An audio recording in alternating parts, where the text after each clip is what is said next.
할렐루야.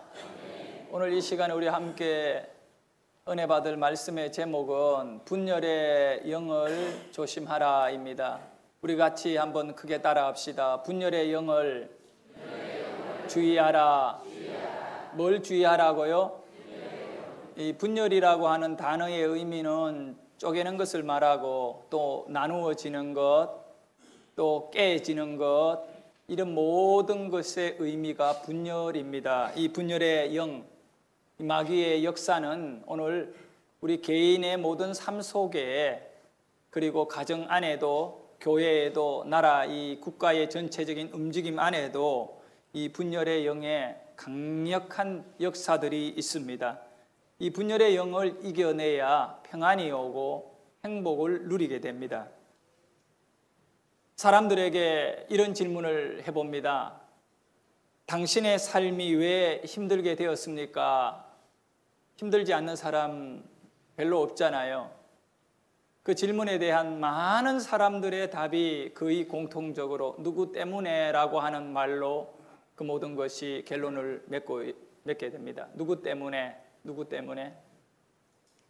저는 어릴 적부터 우리 어머니가 남편 때문에라고 하는 얘기를 하루에도 수없이 들었습니다. 모두가 마찬가지입니다. 여러분들도 다를 바 없을 것입니다. 누구 때문에. 자, 오늘 이 시간에 여러분을 불행하게 하는 그 누구 때문에 그것이 바뀌어지는 은혜가 있기를 원합니다. 그래서 첫 번째, 평안에 대해서 한번 생각해 보려고 합니다. 이 평안하지 않으면 행복할 수 없습니다. 여러분이 행복해지고 싶다면 행복을 쫓아가지 마십시오. 행복은 굉장히 추상적이며 또 그것은 어떻게 보면 여러분 개인 자신 한 사람 한 사람에게 있어 언제나 그는 도달하기 좀 힘든 가치관과 기준이 있기 때문에 행복해지려고 하지 말고, 행복해지려고 하다가요, 내가 돈을 좀 많이 가지면 행복할 거라고 생각하고 그 돈을 가졌는데 또 더 갈급해지는 거예요. 끝이 없거든요. 행복해지려고 하면 불행해집니다. 그럼 어떻게 해야 되느냐? 평안해지려고 해야 됩니다. 어떻게 하려고 해야 된다고요? 평안해지려고 해요. 평안이 오게 되면 행복은 그대로 따라오는 옵션이에요. 행복 없는 평안은 있을 수가 없는 거지요. 마음은 막 고통이 있는데, 문제가 있는데 뭐 새소리가 들려오고 음악 소리가 잔잔히 흐르는 거, 그건 뭐 평안하겠어요? 예? 마음의 문제예요. 자, 그래서 첫 번째, 평안은 성령의 열매이다. 이걸 분명히 아셔야 돼요. 평안은 뭐의 열매라고요? 아니, 저게 그 열매를 얻으려면 이 가을에 많은 열매들이 이렇게 익어가고 또 여러분의 삶에 기쁨을 주는 그런 음식으로 이렇게 우리 가운데 다가오고 있는데요. 그 열매를 얻으려면 그 열매를 내는 나무가 있어야 돼요. 그 나무가 자라나서 또 건강하게 그 열매를 잘 익어가도록 해야겠지요. 근데 나무 없이, 과정 없이 열매 생각할 수 없어요. 평안이라고 하는 열매는 이 평안을 맺게 하는 아주 기가 막힌 것이 있는데 그건 뭐냐면 성령의 나무에서 온다. 여러분에게 성령이 계셔야만이 여러분 안에 진정한 평안이 나의 것이 될 수 있는 거예요. 다 평안해지고 싶지요. 평안하면 행복은 오게 되어 있는 거예요. 그런데 이 성령이 계시지 않는 가운데 평안을 추구하다 보니 그거는 우리 안에 여러 가지 많은 문제를 일으키게 되는 겁니다. 성령이 우리 마음을 붙잡아 주셔야만이 여러분 마음의 두려움을 이길 수 있습니다. 가난에 대한 두려움, 질병에 대한 그 어떤 두려움, 죽음의 문제에 대해서 공포, 성령이 함께 하시면 다 이길 수 있습니다. 최고의 행복은 평안입니다. 자, 우리 한번 말해 봅시다. 최고의 행복은 평안이다. 가정이 행복해지려면 돈이 아니에요. 예? 잠자리가 행복해지려면 침대가 아니거든요. 정말 침대가 아니에요. 이 행복은 평안하면요, 돌에 누워도 잠이 옵니다. 그러나 좋은 침대, 과학적으로 설계된 뭐 최고의 라텍스 뭡니까 그 비싼 침대 있잖아요. 이렇게 골프공이 떨어져도, 골프공이 아닙니다, 볼링공이 떨어져도 옆에 자는 사람 편안하다. 그 평안은 내가 딱 볼 때, 예? 침대의 평안이 아니라, 침대가 좋아서 평안 오는 것이 아니라 우리 인생에 마음이 편해야 돼요. 여러분 참 평안을 추구하셔야 돼요. 그러니까 여러분의 마음에 하나님이 주시는 기쁨의 은혜가 있어야 되거든요. 그거는 돈으로 사는 것이 아니라 성령이 우리 마음을 붙잡아 주실 때 오는 것인데, 우리가 그걸 모르고 있는 거예요. 엉뚱하게 쫓아가다 보니까 세월만 다 가고, 여러분은 더 어려운 그런 삶의 상처들만 가지고 누구 때문에 라고 하는 원망의 그런 어떤 말들만 하게 하는 거예요. 그 마귀가 여러분을 갖고 노는 것이지요. 평안에 매는 줄로, 자, 평안이 그냥 있느냐? 그게 아닌 거죠. 이 평안이 여러분에게 꽁꽁 이렇게 인생과 같이 이렇게 함께 묶여 있어야 된다. 잘 붙어 있어야 되는데, 이 평안이 있도록 가족 간에 평안이 있고, 또 이렇게 교회 안에서 우리 성도들 안에 평안해지고, 나아가서 여러분 직장 생활하면서 직장에서 얼마나 갈등이 많습니까? 일 잘하면 잘해서 시기받죠. 일 못하면 못한다고 또 이렇게 구박받지. 이 모든 갈등, 평안을 깨고요, 이기적으로 원망하게 만드는 그런 일들이 너무너무 많아요. 직장인들 조사를 해보니까 90%는 사장이나 오너, 그 사장들을 욕하고 있대. 여러분 그 혹시 사장되어 있는 사람 딱 아셔야 돼. 저 직원들이 나를 욕한다, 욕 안 한다. 90%는 욕하고 있다. 그 많은 이 갈등들이 어디서 오느냐? 마음에 평안이 없고 모든 일들에 있어 원한을 갖고 살게 하는 그 마귀의 역사인데, 오늘 성경 본문 말씀에 보면 4장 3절에 거기에 대한 답을 우리에게 주고 있거든요. 평안에 매는 줄로, 여러분 이 다른 거 아니, 평안에 매는 줄로 성령이 하나 되게 하신 것을 힘써 지키라. 이 성령이 가정을 하나 되게 만들고, 부모와 자식이 하나 되게 만들고, 그 다음에 이웃과 우리 자신이 하나 되게 만들고, 성도 간에 하나 되게 만들어주는 성령의 그 매는 줄. 할렐루야. 이 성령의 은혜가 없으면 쪼개지게 되는 거예요. 이 나라도 마찬가지예요. 성령이, 우리 이 민족이, 교회가 얼마나 많이 기도하고 그래서 여기까지 온 거예요. 근데 이제 성령이 우리를 떠나시게 되면 가정도, 자녀들도, 그리고 이 교회들도, 이 교회가 마찬가지, 교회가 달리 있는 거 아니에요. 성령이 끈으로 가지고 꽉 우리를 묶어줘야만이 교회가 교회되게 하는 거예요. 이 성령의 끈이 풀려지는 순간에 교회는 사회 속에 아무 힘이 없이 무너지고 건물만 남아있는데, 이 성령이 계시지 않는 건물, 교회는 의미 없는 거예요. 이것은 다른 종교의 그 건물로도 바뀔 수도 있고, 그 사람도 마찬가지. 사람도 성령이 계셔야만이 이 평안해질 수 있고, 이 평안으로 오는 행복을 맛보게 되는 겁니다. 성령의 매는 줄이, 이 평안에 매는 줄, 평안을 딱 붙잡아주는 줄이 뭐라고요? 성령입니다. 여러분은 평안하시냐 이거예요. 누구 때문에 불행하다 말하지 말고, 누구 때문에 힘든다 말하지 말고, 성령이 계시면 그 어떤 가운데에도 평안하게 되는 것입니다. 이 불교에서는 평안해지고 싶어가지고, 불교의 이 가장 중요한 진리를 터득하는 방법을 제시하는 것이 명상과 묵상이고, 그 다음에 비워라는 겁니다. 그 일로 인하여 얻어지는 결과가 뭐냐 하면 무아경지라고 하는, 다 우리 대한민국은 불교의 문화가 아주 강하게 역사하고 있잖아요. 그거 다 알잖아요. 그래서 절이, 요즘은 도시 안에, 마을 안에 절들이 들어와 있습니다만은, 절은 원래 저 산속에 들어가 있는 거예요. 왜? 이 평안을 쫓아가다 보니까 사람들이 있는 데에는 평안해질 수가 없어요. 그래서 생로병사, 인간의 본질적인 4가지 문제잖아요. 이걸 고민하면서, 그래서 이 마음을 다 비우고 아무것도 욕망이 없는 그 무아의 경지에 들어가는 것이 부처가 되는 거라.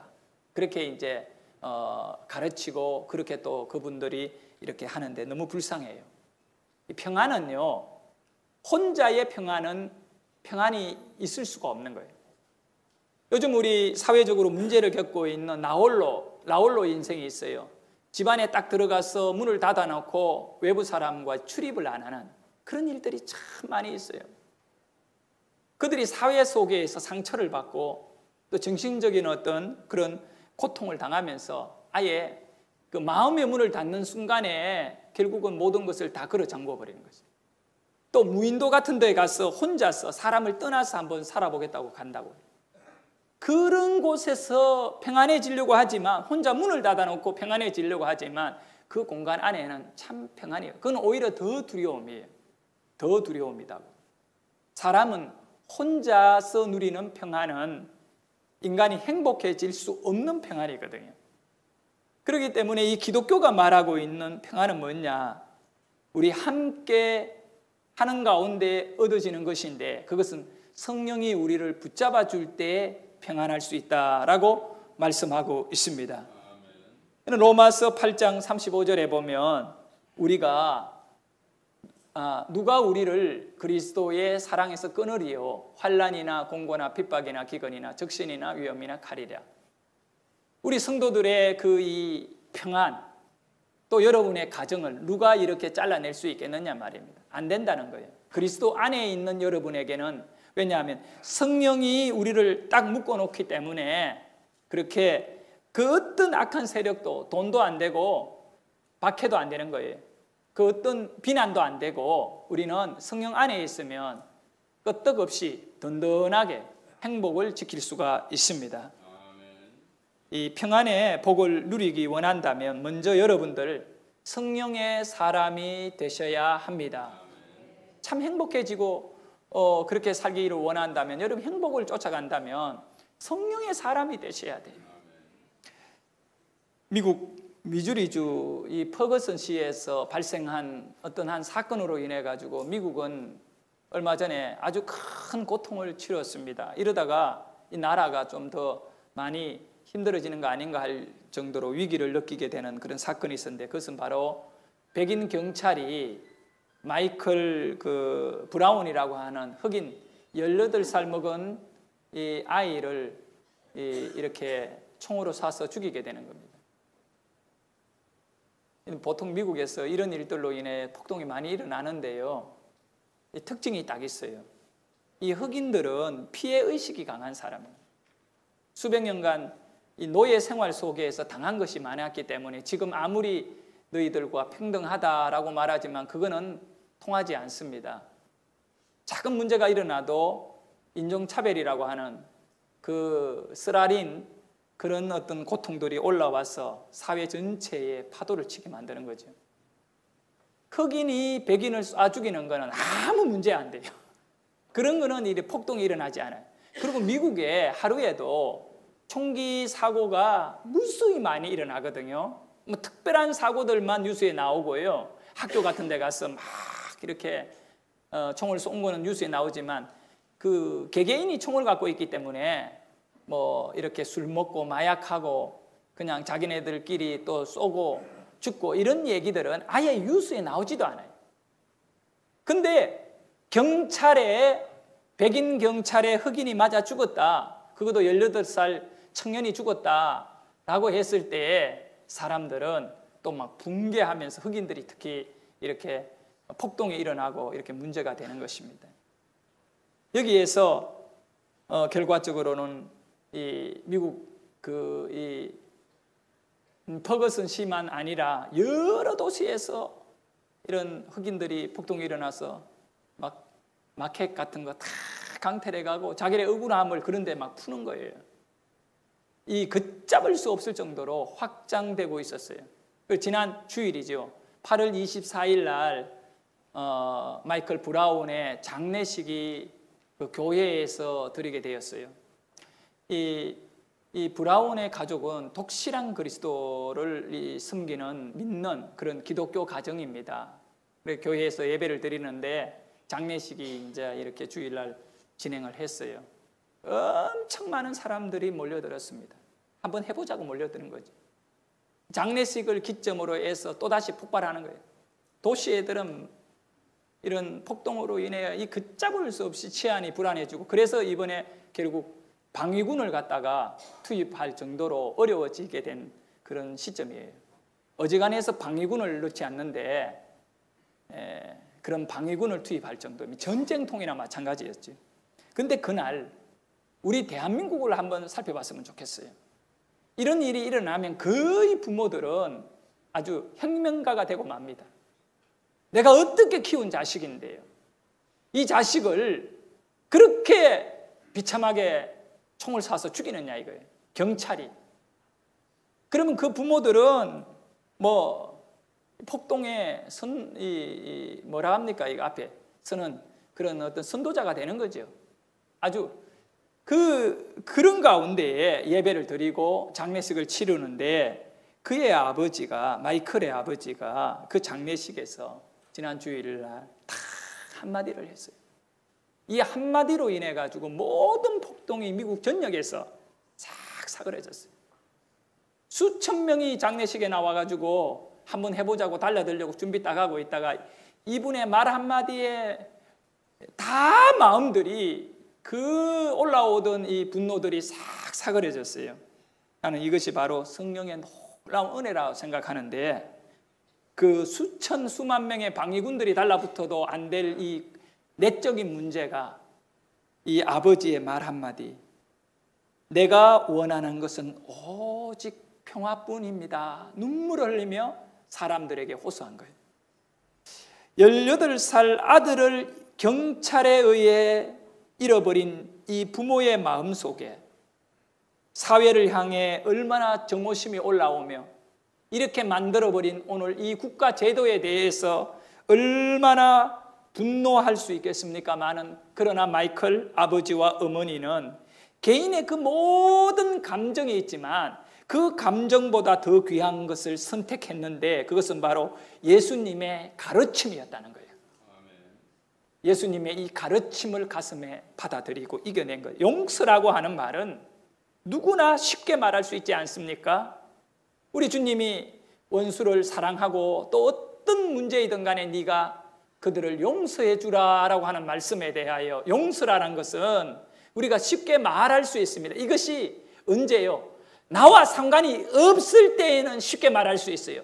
그러나 이 문제가 내 원수, 나를 괴롭히고 나를 힘들게 하고 나를 망하게 하고 나를 짓밟고 있고 나를 비난하고 있는 그 사람에 대해서 용서하라 했을 때에는 이것이 쉽지 않다는 겁니다. 하지만 마이클의 아버지는 혁명적 영웅이 되는 길을 포기하고 성령의 사람이 감당할 수 있는 희생과 용서로 세워지는 평화의 편에 서게 되는 것입니다. 사랑하는 성도 여러분, 오늘 성령의 은혜가 없으면 작은 것 용서 못합니다. 큰 거는 고사하고, 우리가 성령의 평안에 매는 줄로 여러분의 심령과 가정과 우리 교회가, 그리고 이 나라 민족이 성령으로 하나 되게 하는, 이 평안에 매는 평안해지게 하는, 성령이 평안해지게 하는 이 은혜가 우리에게 있기를 소원합니다. 두 번째, 이 시대에 사탄의 강력한 공격은 분열의 영입니다. 이걸 분별할 줄 알아야 돼요. 우리 한번 고백해 봅시다. 분열의 영을 조심하자. 뭘 조심하자고요? 분열의 영. 여러분의 마음에, 마귀가 눈에 안 보이지만 이걸 아셔야 돼요. 마음에 들어와서 뭘 자꾸 분열하게 하는 거예요. 나누게 한다는 거예요. 나누는 결과는 뭐냐? 그 사람과 원수되게 만드는 거죠. 나누게 하는 이 마귀의 역사.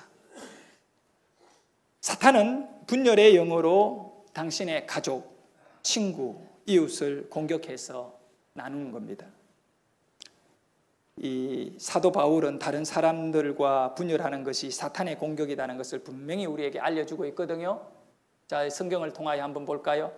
우리가 읽은 이 에베소서 4장 그 같은 내용이 계속 이어지는데 뒤쪽에 보면 26절입니다. 26절의 말씀 읽겠습니다. 분을 내어도 죄를 짓지 말며 해가 지도록 분을 품지 말고. 마음에 분이 일어나요. 분이 일어난다는 것은 원인이 있고 원인의 결과이거든요. 분은 결과야, 결과. 뭔가 이 분을 내릴 수 있도록 그런 일들이 내 안에 일어났어요. 여러분에게 이 분, 하루에 한 번도 분을 안 내고 살 수도 있지만 하루에 수백 번 분을 내면서 살 수도 있는 것이 우리 마음이거든요. 바람이 부는 날도 있고 조용한 날도 있잖아요. 이 분이 올라오는 거예요. 이거는 과거의 문제만 아니라 현재도 그렇고 미래도 그렇고 언젠가 이 문제는 여러분에게 부딪히는 거예요. 부딪혀 오는 거예요. 분이 날 때, 안 날 수는 없지요. 분이 날 때에 죄를 짓지 말라는 거예요. 내가 저 사람에 대해서 미움이 내 안에 올라오고 원한이 내 마음에 삭이 나고 죽여버리고 싶은 마음까지 들 수도 있어요. 그런 마음이 들더라도 뭐 하지 마라? 죄는 짓지 마라. 죄는 짓지 말고 해가 지도록 분을 뭐 하지 마라? 품지 마라. 이 분은요, 암탉이 계란을 품으면 병아리가 되듯이 분을 품고 있으면 이거는 살아가지고 나와요. 마귀가 탁 나온다니까. 마귀가 나와가 알아가 다 싸워줘요. 아주 멋지게 원수로 딱 만들어준다. 이걸 꼭 기억하셔야 돼요. 자, 그래서 그 다음 절을 보면 마귀의 역사를 볼 수 있어요. 분을 내어도 죄를 짓지 말고 해가 지도록 분을 품지 말고 라고 하는 그 다음 절이 27절인데 그 다음 절 크게 읽습니다. 마귀에게 틈을 주지 말라. 예. 이 모든 분이 나오게 하고 분을 내어서 모든 관계를 힘들게 만드는 것은 누구의 짓이다? 마귀의 짓이다. 마귀의 짓. 여러분, 이 성경을 생명의 말씀으로 여러분께서 받아들인다면 오늘 이 말씀을 또 받아들일 수 있기를 소원합니다. 내가 분을 내게 되면 누구에게 기회를 주는 거예요? 마귀에게. 우리는 내가 잘나서 저런 사람은 내가 상대 안 해도 된다라고 여기는 사람이 많이 있다니까. 저 사람과 인연 끊어도 나는 문제 없을 거라고 생각하는 경우도 있어요. 그러나 여러분, 다른 사람을 원수로 여기고 그 사람과 내가 분열하고 나눠지게 만드는 것은 철저하게 사탄이 거기에 와서 그렇게 한다는 거예요. 참, 너희가 사랑으로 시작했다가 마귀의 역사로 끝내겠느냐? 이 말씀 또한 기억하고 있잖아요. 이 처음에 하나 될 적에 얼마나 행복합니까? 근데 나중에 헤어지고 깨어질 때 얼마나 비참합니까? 오늘 사탄은 분열의 영으로 여러분 안에 무엇이든 다 깨버리려고요. 무엇이든 나누어 버리려고 그렇게 지금 부지런히 여러분의 마음을 파고들고 있어요. 그걸 아셔야 돼요. 지켜야죠. 어떻게 지켜라고요? 오늘 말씀에 의하면 힘써 지켜라. 평안에 매는 줄로 성령이 하나 되게 하신 것을 힘써 지켜라. 자, 우리 한번 따라합니다. 힘써 지키자. 내 영혼이 묶여 있으면, 마귀에게 묶이면요, 평안이 올 수가 없습니다. 뭘 하더라도 답답하고 뭘 먹더라도 그거는 맛이 없어요. 여러분이 마귀에게 묶임으로부터 풀려야 됩니다. 마귀가 여러분을 묶는 것에 최고의 늘 여러분은 모르고 마귀는 언제나 여러분에게 다가와서 여러분을 묶는 철저한 방법이 사람과 여러분을 나누게 하는 방법. 마음에 그런 어떤 상처를 줘가지고 저 사람 때문에 내가 받은 상처라는 그런 마음들 때문에 그 사람을 보기도 싫어하게 만들어 결국 원수 맺게 하는 일, 그것은 마귀의 역사인데 마귀에게 그렇게 놀아나지 말아야 할 겁니다. 이거는 교회 다니는 사람이나 다니지 않는 사람이나 다 마찬가지. 관계가 깨어지면 살맛이 안 난다고요. 그래서 우리 예수님은 이런 말씀을 우리에게 가르쳐주고 있어요. 마태복음 5장 23절의 말씀에 그러므로 예물을 제단에 드리려다가 거기서 내 형제에게 원망 들을 만한 일이 있는 것이 생각나거든 예물을 제단 앞에 두고 먼저 가서 형제와 화목하고 그 후에 와서 예물을 드려라. 예배보다도 네가 먼저 마음에 평안하여 지는 것을 하나님은 원하신다. 이 말의 의미는 뭡니까? 예배가 중요하지 않다는 거 아니거든요. 이 평안을 누리지 못하는 예배를 드리게 되면 그 예배는 전부 하나님 앞에 온전한 예배가 될 수 없습니다. 이 말씀이 가지고 있는 가장 중요한 충고가 뭘까요? 이거는 선택하고 그 다음에 우리 주님이 여러분에게 조언하고 충고하는 것이 아니에요. 이 말씀은 명령이거든요.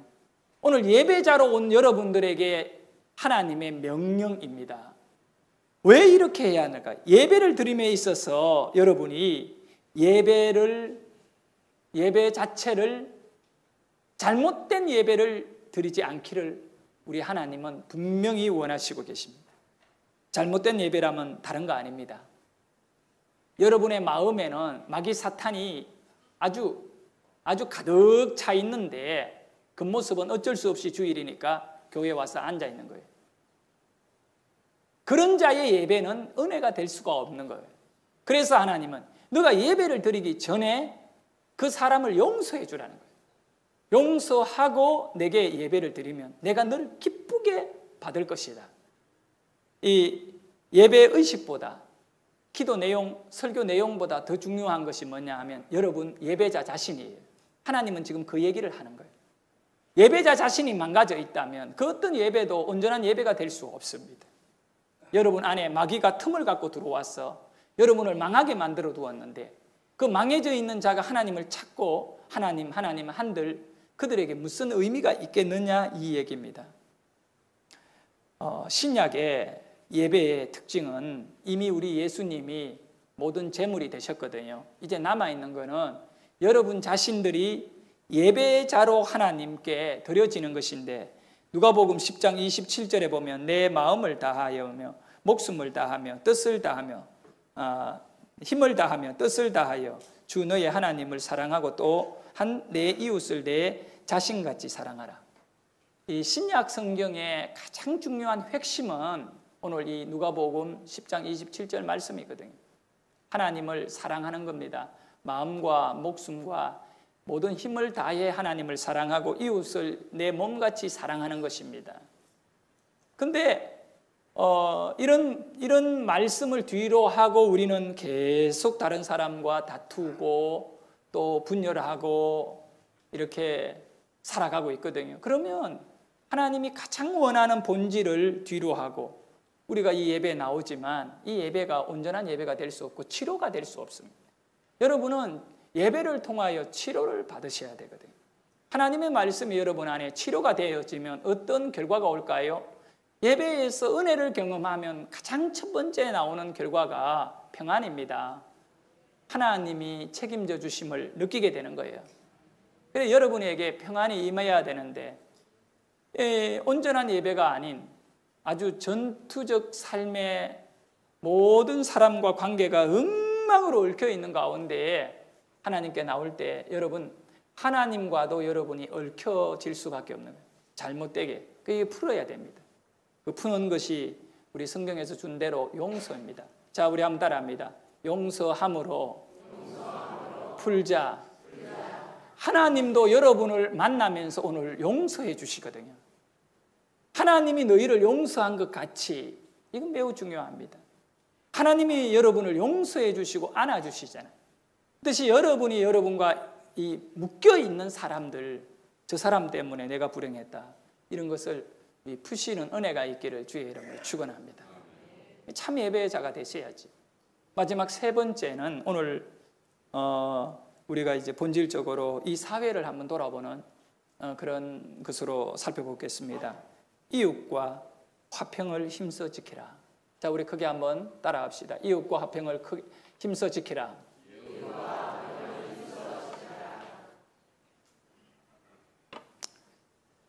지난 4월 달에 육군 28사단에 윤일병이라고 하는 이 군인이 동료들에게 맞아서 죽었습니다.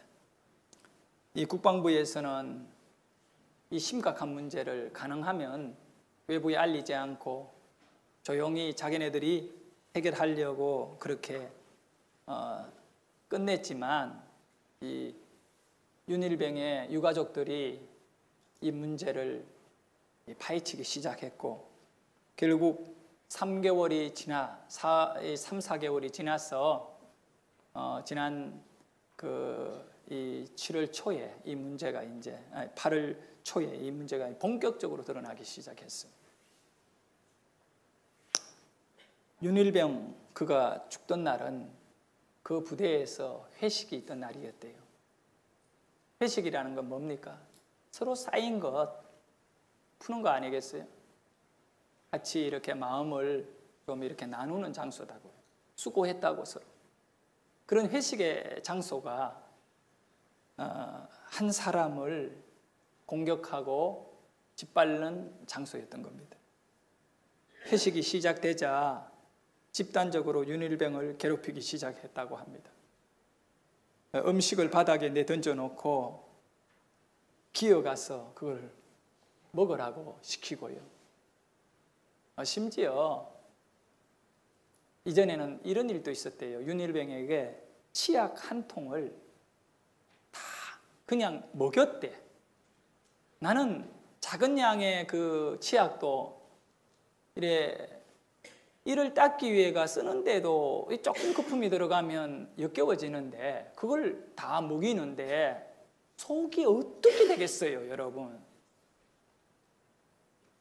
심지어요, 우리 큰 물 있잖아요. 그 물 2통을 한순간에 먹였대, 강제로. 달라붙어서 입을 벌려가지고 뭡니까? 어떻게 동료를 또 자신의 그 같은 전우를 인간이 이 잔인해도 그걸 한 사람이 그랬다면 그 미친 사람이라고 이게 미쳐서 그랬다고 할 수 있겠지만 6명이 6명이 그 한 명을 그렇게 괴롭혔다고 하는데 뭐 여기 앉아 계시는 남자들은 군에 갔다 왔지요? 군에서 비슷한 일을 좀 했겠지요? 심하지는 않지만 남을 괴롭히면서 얻는 그들 군 안에서 그 스트레스 그걸 그런 식으로 푸는 거예요.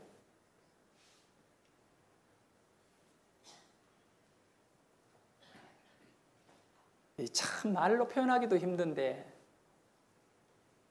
이 가래를 땅에 뱉어놓고 그걸 핥아 먹으라고까지 했다고 하니까 이거는 인간이기를 포기해야겠지 않겠습니까? 폭행을 또 얼마나 했는지 안 맞은 곳이 없대요. 그분 사진을 제가 이렇게 인터넷에서 봤는데 몸이 그냥 펄해요, 펄해 그냥. 얼마나 맞은지. 죽은 다음에 이 사진 찍어놓은 것 인터넷에 있잖아요. 근데 너무 많이 맞아가지고 이렇게 아프다 그러면 꾀병한다고 또 때리고 그리고 이제 이렇게 기절하면 또 그 의무부대다니까 닌겔을 하고 이걸 꼽아가지고 이렇게 회복되면 또 때리고 그래서 죽을 때 오줌을 쌌어요. 오줌 싸니까 꾀병한다고 또 여러분 사람이 오줌 싸면 그 이성을 이미 잃은 거거든요. 그러면 좀 뭔가 이렇게 조치를 취해야 되는데 그 상태에서 입에 만두를 넣어놓고 물려놓고 또 때리는 거예요. 만두 먹이는 것이 아니라 소리 못 지르도록 만두를 넣어놓고 때린 거예요. 자, 이렇게 해서 그가 죽었습니다. 얼마나 착한 아들인지 모른대요. 부모님이 전화를 해서 힘드냐고 하니까 잘 있다고 그냥 평안히 집에 있으라고. 이 윤일병에 평안 없어요. 자식 군에 보내는 사람들 마음이 이런 일들로 인해 편하겠어요? 현재 군에 있는 사람들은 그래 이야기합니다. 요즘 군대에 이러지 않다고 얘기합니다. 물론 맞는 얘기예요. 하지만 이런 곳도 있다는 사실이에요. 왜 이렇게 됐습니까? 우리 이 사회가 왜 이렇게 됐습니까? 예? 이런 문제가 계속 일어나고 있는데도 불구하고 계속적으로 폭행 사건이 군에서 일어나고 있거든요.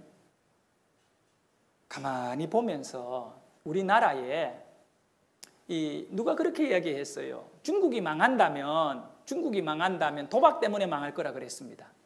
도박 때문에. 그 중국인들이 도박을 얼마나 좋아하냐. 지금 라스베가스보다 그 중국 쪽에 있는 저게 카지노가 유명한 홍콩에서 가까이 마카오가요. 전 세계에 이 라스베가스가 이 도박장으로 유명했는데 이제는 갖다 대지도 못해요. 규모가. 이 중국 사람들이 얼마나 노름을 좋아하는지 몰라요. 중국이 망한다면 노름 때문에 망하는 거. 미국이 망한다면 마약 때문에 망할 거라 그래요. 마약이 그게 얼마나 고등학교까지 이 마약이 들어와 가지고 친구들이 야 먹어라 하는 음료수 잘못 받아 먹으면 그게 마약이 들어있거든. 그거 먹고 이제 병원 갔다가 야 그 음료수 또 달라. 또 주고 나중에는 달라 그러면 돈 내놔라. 그래가지고 우리 한국의 고등학교 애들이 담배 피우는 애들이 좀 있거든요. 그 숫자만큼 미국의 고등학교 아이들은 마약을 경험한 아이들이 있다는 거예요. 뭐 다 마약을 계속 하는 건 아니겠지만 많은 아이들이 마약을 경험하고 그 목회자들도 마약을 다 해본 목회자들이 거의 대다수고 그리고 이제 정신을 차리고 또 이렇게 삶을 바로 이렇게 바꾸는 사람들이 많이 있지만 그 마약이라는 게 문제예요. 그냥 우리나라를 가만히 보면서 이 나라가 망한다면 뭐 때문에 망할까 고민해 보니까 부지런하고 머리도 똑똑하고요. 망할 이유가 없는 나라예요. 솔직히 망할 이유가 없는 나라예요. 망할 이유가 있다면 싸움 때문에 망할 것 같아요. 아주 싸움을 잘 싸우기로 아주 소문난 대한민국의 이 싸움. 우리는 벌써 남북한이에요. 남북한이 아주 이 현대사에 전 세계가 깜짝 놀랄 싸움을 딱 치러가 죽은 사람, 희생자들이 한 500만 명 딱 냈어요. 아주 그 이후에 가까운 현재 일어나고 있는 일 멀리 살필 필요도 없고 우리나라 전체를 보면 싸움판이 되고 있다는 것을 알 수 있잖아. 국회의원은 누가 이야기합니다. 국회의원 뽑을 때 간단하대. 싸움 잘하는 사람이 국회의원. 딱 국회에 들어가면 처음부터 들고 던지고 부수고 국회 문을 부수고 들어가고 이 정도니까 아주 싸움판이 되어 있습니다. 나라에 대한 미래 염려 걱정 안 합니다. 무조건 싸워가지고 뭔가를 자꾸 만들어 가려고 하고 학교도 마찬가지지요. 요즘은 이 학교도 보수냐 그리고 진보냐 이렇게 해서 학교를 일찍 가느냐 늦게 가느냐 별것 아니거든요. 우리 교회는 벌써 옛날부터 9시에 다니기 시작했어요. 학교는 8시 반에 가요. 교회는 수십 년 전부터 주일학교는 9시야. 근데 9시에 학교 가는데 일찍다 늦다 이거 아무 의미 없는 것 같고 왜 싸웁니까? 예? 이런 모습을 보면서 대표적으로 싸워가지고 망하고 있는 곳이 한 곳이 있는데 저게 부산 지역에 신공항이란 걸 만들어야 되는데 지금 포화 상태가 이제 가까워진 대구, 그 다음에 울산, 그리고 포항, 부산 이 모든 공항들을 이제는 하나의 이렇게 묶어서 허브공항으로 만들어야 된다는 거예요. 그래야 경쟁력도 있고 이제 KTX 왔다 갔다 하는데 대구공항이 왜 필요합니까? 그게 국제선이 지금 안고 뜨는데 그러다 보니 모든 인력이면 모든 것들이 앞으로는 안 돼요. 동남아 사람들이 부산에 내리는 거하고 서울에 내리는 건 기름값 차이가 팍 나버려요. 그러면 이 여행비도 줄일 수도 있고 또 제주도하고 가까우니까 부산 쪽에는 그래서 동남권 이 신공항을 만들어야 된다라고 하는데 그거 벌써 10년 전부터 얘기했거든요. 못 만들어요. 왜? 대구, 경남, 부산, 경북 4개가 붙어가 싸움해가지고요. 난리가 아닙니다. 그러다가 가덕도 만들자면 막 다 들고 일어나고 그 다음에 저기 어딥니까? 그 옆에 어디에 만들자. 경남 지역이잖아요. 밀양에 만들자. 밀양인가요? 맞죠? 만들자. 그러니까 또 내려. 그래서 안 돼요, 안 돼. 안 된다니까. 맨날 정치 싸움만 하고 있어요. 진짜 재밌는 일이 있는데 싸움도 재밌잖아요. 그 마귀가 그거를 우리 이용하잖아요. 그 지리산에 환경을 생각하고 앞으로 지리산을 좀 더 잘 하나님 이 땅에 준 정말 지리산이 좋은 산이거든요. 이 산을 막 여러 곳으로 사람들이 걸어 올라가면서 막 자꾸 버리고 더러워지니까 이제는 과거와 달리요. 이 케이블카를 이용해 가지고 쫙 올라가면 정상까지 다 올라가고 중간에 올라가면서 막 차들이 올라간다든가 사람들이 올라가면 이리저리 더럽히지 않고 케이블카를 타고 곰이 노는 걸 보고요. 그렇게 해야 된다는 거예요. 선진적 어떤 그런 환경을 해야 된다. 이렇게 해서 지리산 이 케이블카의 중요성을 이제 인식하기 시작했어요. 옛날에는 오히려 자연을 뭐 파괴한다 이런데 그게 거꾸로거든요. 그러니까 좋은 생각이다. 그건 맞아요. 그러고 나니까 어떻게 싸웠냐 하면 지리산이 전라도하고 경상도하고 이게 다 붙어 있는데 전라도에서는 케이블카는 전라도에 와야 된다 그러고 경상도에는 경상도에 왔다면 너무 싸워가지고 정부에서 어떻게 하냐고 2개 하자 그랬어요. 정부에서 2개 하자. 네. 전라도에서 하나 올라가고 경상도에 올라가는 그 문제가 해결 딱 됐어요. 이제 실제적으로 이제 어디에 할까 그랬는데 지금요 2 군이 싸워가지고 난리가 났대요. 전라도 뭐 어디 뭐 구례하고 어디 막 두 군이 그다음에 경상도에도 또 2 군이 그 4군이 제가 이틀 전에 본 신문의 내용에 거기 나와 있어요. 지금 이 전라도는 자기네들 2 군이 서로 그쪽에 와야 된다고 지금 싸움부터가 엉망됐고 이 경상도에도 지금 이제 4곳이 지금 싸움부터 있다. 여러분 이건 뭡니까? 이 싸움 이기주의적 싸움. 이 나라는 이 싸움이 멈출 날이 없어요. 그걸 또 옆에서 즐기기도 하고. 자, 남의 얘기지만 얼마나 비참한 얘기인가를 제가 여러분에게 알려드릴게요. 지난 6월 13일 브라질 월드컵 이렇게 32강 이 축구 경기에서 월드컵이에요. 전 세계가 바라보는 경기였는데 그때 우리나라에도 생중계를 해줬어요. 그게 우리가 봤잖아요. 저도 이걸 봤는데 카메룬이라고 하는 나라와 크로아티아라고 하는 나라가 경기를 했거든요. 그런데 이 카메룬이 좀 밀리었다고요. 그러다 보니 골이 1골 들어가고 2골 들어갔어요. 2대0으로 졌어요. 이게 좀 스트레스 받겠죠. 그러니까 어떻게 되느냐 하면 자기네들 선수끼리 마음이 맞지 않아가 티각티각 하다가 3대0으로 딱 졌어요. 3대0으로 지니까 그 다음에 한 선수가 자기 선수한테 와가지고 어깨로 팍 때리니까 또 한 선수가 달라가서 딱 때리고 그러니까 심판이 달려와가 둘이를 말렸어요. 근데 그것이 경기 도중에 계속 그 다음에 또 4대0으로 또 졌어요. 생중계를 하던 이 해설가가 그 순간에 무슨 말을 해야 될지 몰라서 저러면 안 되지요. 자기 팀 선수들끼리 저러면 안 되지요. 말을 막 버벅버벅거려요. 그런 상황은 있을 수 없는 상황이 일어나서 너무 충격을 받았나 봐요. 지금 그걸 보면서 너무 안타까웠어요. 누가 많이 보고 안 보고 문제를 떠나서 월드컵이 갖고 있는 정신이 뭐냐? 스포츠가 갖고 있는 정신이 오늘 우리 삶에도 마찬가지인 것 같아요. 우리끼리 얼마나 싸우고 있는지 몰라요. 가장 기본적인 공동체인 가정의 싸움이 끊어질 날이 없고 저의 고백을 하나 하도록 하겠습니다. 저는 어릴 때 큰 상처가 하나가 있는데 그 상처는 다른 거 아니에요. 우리 아버지가 우리 어머니를 많이 구타하는 것도 많이 봤고 싸움 저는 때 싸움만 봤어요. 뭐 얼마나 많은 싸움도 옆집과 앞집이 싸우고 뭐 싸움. 근데 저희 어머니가 어느 날 싸움을 한 거예요.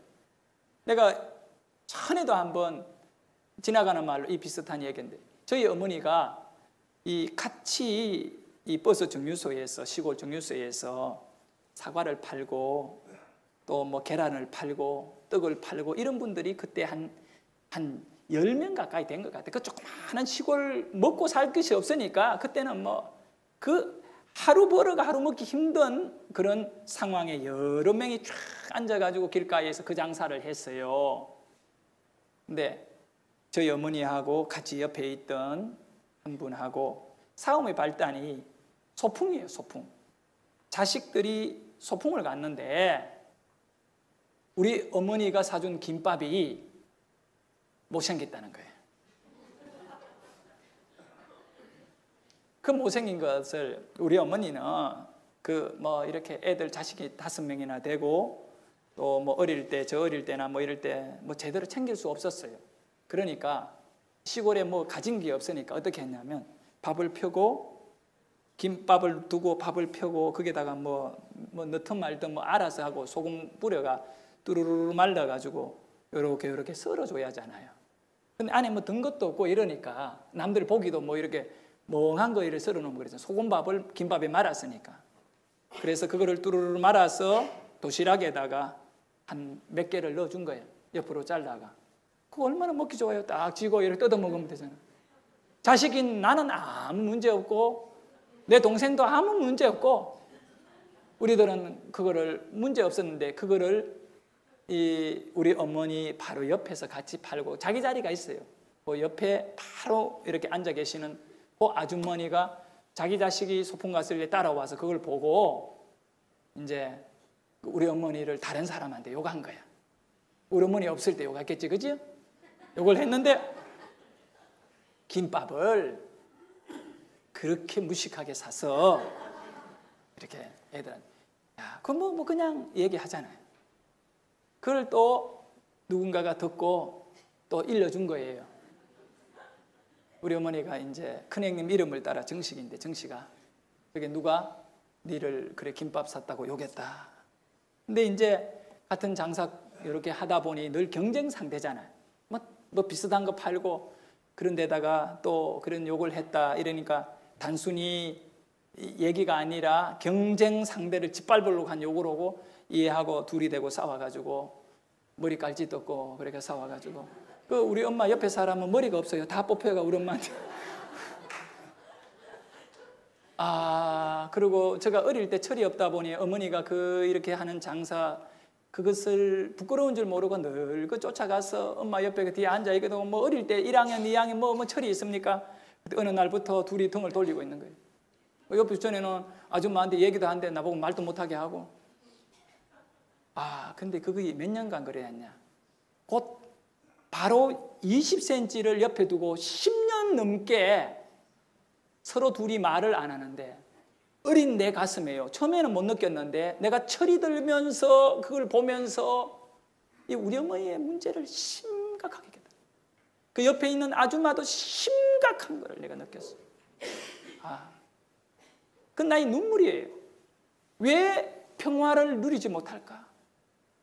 왜 저 사람 두 분의 이 어머니와 그분의 이 갈등으로 인해서 자식들까지도 학교에서 얼굴 봐야 되는데 굉장히 서먹서먹하고 이 모든 상처가 우리에게 넘어오는데 제가 지난번에 우리 어머니에게 물어봤어요. 그분 살았냐니까 죽었다 하더라고요.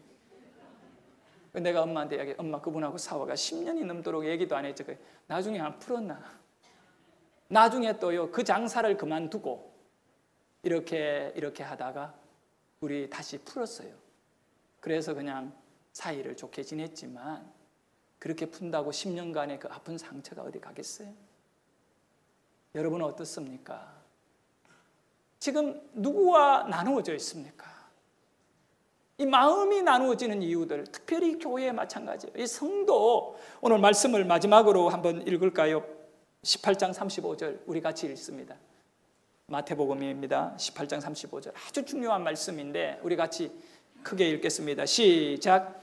너희가 각각 마음으로부터 형제를 용서하지 아니하며 나의 하늘 아버지께서도 너희에게 이와 같이 하시리라. 네가 용서받으라면 얼마나 쉽겠습니까? 그런데 용서해 주라는 겁니다. 분명히 나쁘고 피해를 줬고 뭐 그럴 수 있습니다. 분명한 사실입니다. 그렇지만 너는 용서해 주래. 왜 그러냐면 하나님께서도 너를 그래 용서해 주신다는 거예요. 우리 크리스찬들이 가져야 될 마음의 자세는 교회에서 누가 잘났고 누가 바르냐, 누가 김밥 잘 사느냐, 이건 문제 아니거든요. 용서예요, 용서. 누가 말을 잘해주느냐, 이건 문제 아니거든요. 누가 나를 비난하느냐, 이건 문제 아니에요. 누가 나를 비난을 했을 때 크리스찬이라면 용서해주면 되는 거예요. 마이클 브라운 아버지같이 정말 내가 원하는 것은 평화입니다. 평화를 누리기 위해서 어떻게 해야 됩니까? 용서를 해줘야만이 평화를 누리는데 이 용서의 마음은 성령의 열매입니다. 할렐루야. 그래서 오늘 본문 말씀이 성령의 하나 되게 하시는 그 매는 줄을 놓지 말라는 거예요. 성령의 이 은혜를 버리지 말라는 거예요. 오늘 교회들이 얼마나 싸움을 잘합니까? 좀 큰 교회들이, 대한민국에 있는 좀 큰 교회들이 안 싸우는 교회가 없을 정도예요, 지금. 너무 이 성령을 슬프게 하고 있다고요. 슬프게 하고 있어요. 우리가 형제를, 이웃을 전도해야 되는데 싸움이나 하고 있으니까 이게 온전히 되겠어요? 안 된다고요. 추석을 맞이해서 이제 평상시에 마음이 좀 멀었던 가족들이 있을 수 있고 섭섭하고 저 사람 때문에 우리 집안 안 된다, 저 사람 때문에 내가 불행했다라고 하는 사람이 있을 수 있어요.